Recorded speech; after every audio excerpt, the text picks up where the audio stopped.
I get a lot of questions all the time on how should I make my customs? What kind of paint should I use? How do I do a dry brush? What tricks do you have about painting? So today we're going to be making an awesome custom figure step by step so you guys can follow along and make your own custom figures as well. If you've been watching my stuff for a while and wanting to get into painting figures, then this video is 100% for you. So let's not waste any time. Let's just get right into it. First thing you're going to need is a wet palette. Now you can find these wet palettes on Amazon and eBay. I normally just get mine off Amazon, and I bought the cheap $11 one. Now we're going to be placing down our little parchment paper into the wet palette, and as you can see, it curls up, so I put pennies all around it.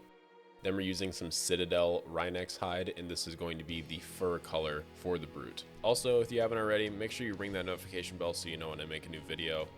So all my paints are pretty much Citadel paints. I really just try to keep it simple, and Citadel has always worked for me so far, so I've just continued with them. Now I'm just carefully getting on the fur parts with this Rhinex hide. And I'm just carefully going around and covering all of the figure with a base coat of fur to start. I like to get the fur done on a figure before I can move on to anything else like the armor, just because I feel like it's a lot easier to work with. If you get the armor done, you might get some brown color onto the armor piece itself, and then you have to go back over that. I just feel like it's a little bit easier to do the fur first. So I very carefully stippled all that on.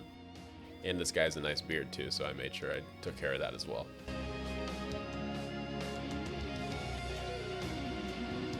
Now that the fur is applied, we need some Screaming Bell Citadel paint, and this is a base. So I'm going to apply this onto the various different armor pieces on the brute, the helmet, the chest piece, and it's going to give it this really nice orange, kind of copper looking color. I really like this color, and I really like this paint. I haven't used it a ton. I've made it before in a custom arbiter that I made, a Halo 5 style arbiter, but that's pretty much it. And as you can see, I'm just very carefully going around all of the armor pieces with this Screaming Bell. And the Screaming Bell is more of a liquid than it is a solid paint. It's a little bit more liquefied, so I have to be a little bit careful not to get it on the various different fur that I've kind of painted on already. And then we're moving right on to the brown strap. So the brown strap is just another Citadel brown color that is a slightly different shade. If you have more Citadel paints, you can mix them as well on your wet palette. A lot of people do that. And I would highly suggest picking up a wet palette if you want to get into painting your minifigures a lot. It is extremely helpful. Now we're doing some more straps on the ankle for the brute.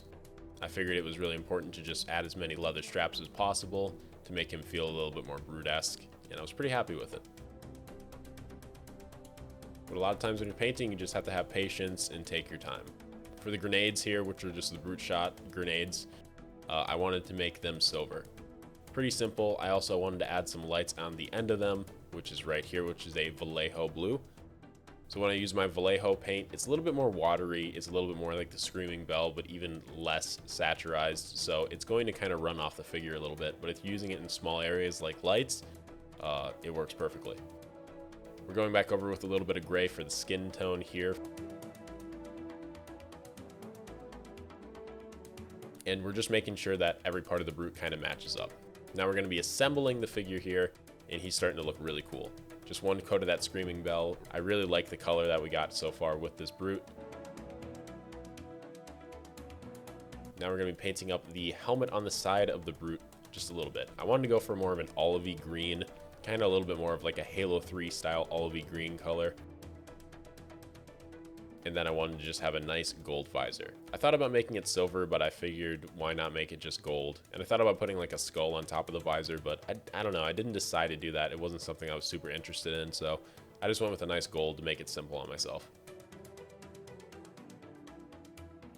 Then we're adding some blue highlights to various different parts of the armor.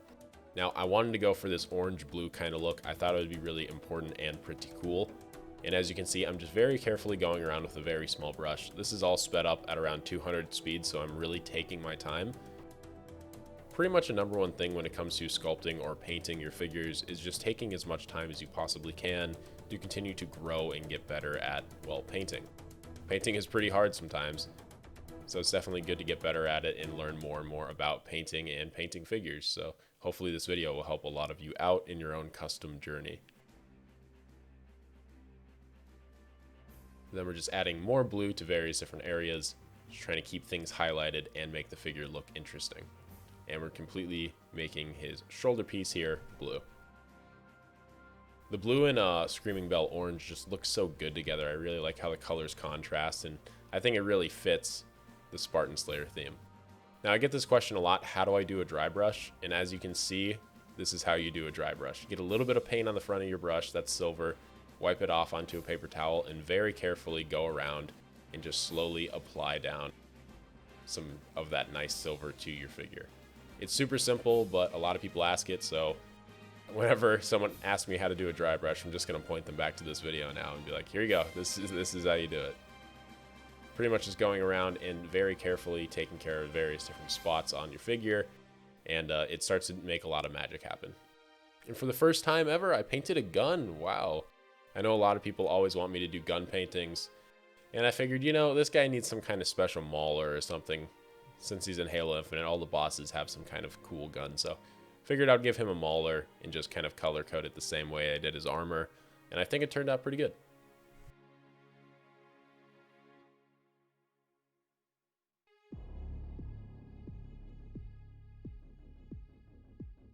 Then I just did a nice silver dry brush on that as well, and the figure was pretty much done.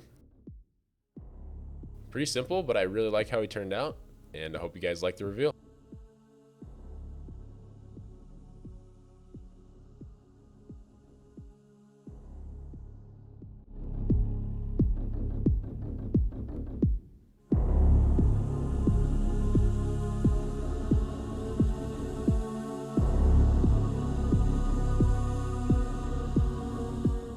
All right, here's the figure. So it's completely done. It looks awesome. I'm very happy with it. The skin tone, the paint job, the fur work, everything that I did to this figure to make him a cool, awesome Spartan Slayer. And I'm happy I just didn't go with the banished red black or the banished red silver black kind of look. I wanted to do something different and get into different colors. I feel like I'm always kind of sitting around the same colors all the time and never like going into new stuff. So it was cool to do that. Hopefully you guys enjoyed this video and this custom. You're gonna have to let me know in the comments down below what you want to see next. I have a bunch of stuff planned, but it's always nice to hear stuff that you guys have, like ideas and custom figures you want to see. I always think that's really cool. And that's pretty much it for me today. I got to get started on the next video, which is going to be coming out pretty soon, and it's going to look really awesome. Anyway, have a great rest of your day, evening, or night. I'll see you all later. Peace.